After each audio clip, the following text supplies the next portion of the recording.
नमस्कार, मैं शंभू शिखर आपका स्वागत करता हूं चिपक के चार मुक्तक, यानी कि मुक्तक चिपक के चार। जी हाँ, आज जिस विषय पर हम बात कर रहे हैं वो है शैला रशीद। जी हाँ, शैला को क्या जोरदार रसीदा है उसके खुद के पिता ने, जबरदस्त तरीके से, और मीडिया ने उसके बाद लेकर के अब तक लगातार उसके ऊपर किसी न किसी बात से शिकंजा कसा हुआ है। वही शैला रशीद जो एक टाइम पर कहती थी कि इस्लाम में झूठ नहीं बोला जाता, अब वो कह रही है कि मेरा बाप झूठ बोल रहा है। मतलब कितना बदल गया इंसान। मैं इस्लाम भी कह सकता था, लेकिन बहुत सारे दोस्त इस बात पे बुरा मान जाते हैं। खैर, ये बुरा मानने वाली बात नहीं है। बदला तो दुनिया में सब कुछ ही है। एक समय पर जेएनयू में उपाध्यक्ष रही और शोषितों की आवाज़, पीड़ितों की आवाज़, आदिवासियों की आवाज़, दलितों की आवाज़ उठाने के नाम पर वो अपनी खुद के घर की आवाज़ नहीं उठा पा रही हैं। चिपक के चार मुक्तक में आज उनको लपेटने का काम किया है कि बेटी को देशद्रोह का धब्बा बना दिया, ढक्कन विहीन कचरे का डब्बा बना दिया, खुद का अचार बन नहीं जाए इसीलिए अब्बा ने उसके मन का मुरब्बा बना दिया। तो चिपक के चार मुक्तक में रटपट सट पहला मुक्तक आप लोगों से सुना दिया, और अगले मुक्तक पे आप आनंद लीजिए, क्योंकि खुद को जो फंसते देखा होशियार हो गए, अब्बा जी सच बताने को तैयार, देर सवेर ही सही, अब्बा जी सच बता। हालांकि संदिग्ध तो ये भी हैं, इतने दिनों तक चुप क्यों रहे जब खुद के ऊपर तो मुंह खुल गया।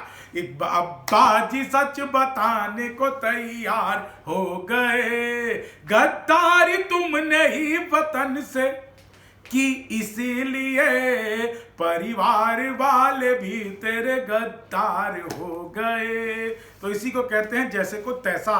शैला को सचमुच बता रहा हूं साहब, बिल्कुल जैसे के साथ तैसा ही हुआ है। उम्मीद भी नहीं थी जो पापा जी कह गए, ये मीडिया वाले भी देखते ही रह गए, पूरे न हुए ख्वाब भी शैला रशीद के, दिल के सभी अरमान आंसुओं में बह गए।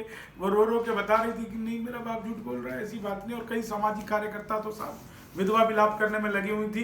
दोस्तों देखिए, बात यह है सिंपल सी, वो चाहे पुरुष हो, चाहे वो नारा महिला हो या कोई भी हो, अगर वो देश के खिलाफ है तो उसके खिलाफ मैं बोलूंगा।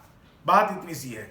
ना तो मुझे इस्लाम से कोई परहेज है, ना मुझे क्रिश्चियनिटी से कोई परहेज है, ना ही मुझे और किसी धर्म से कोई परहेज है जो हिंदुस्तान में रह करके हिंदुस्तान की बात नहीं करेगा।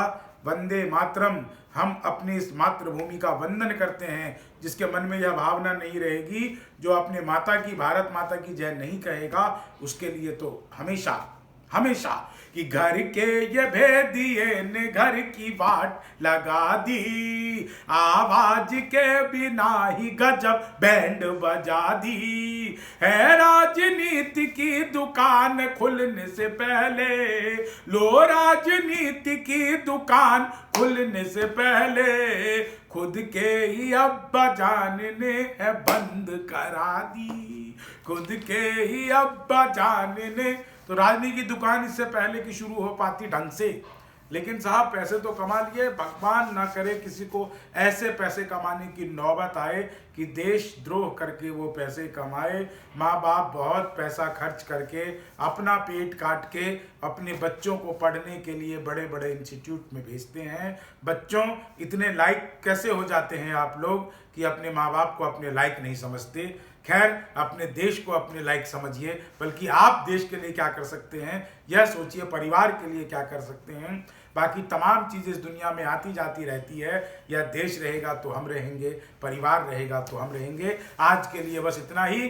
कल फिर किसी विषय पर आप लोगों से बात होगी। तब तक के लिए धन्यवाद। वंदे मातरम। भारत माता की जय।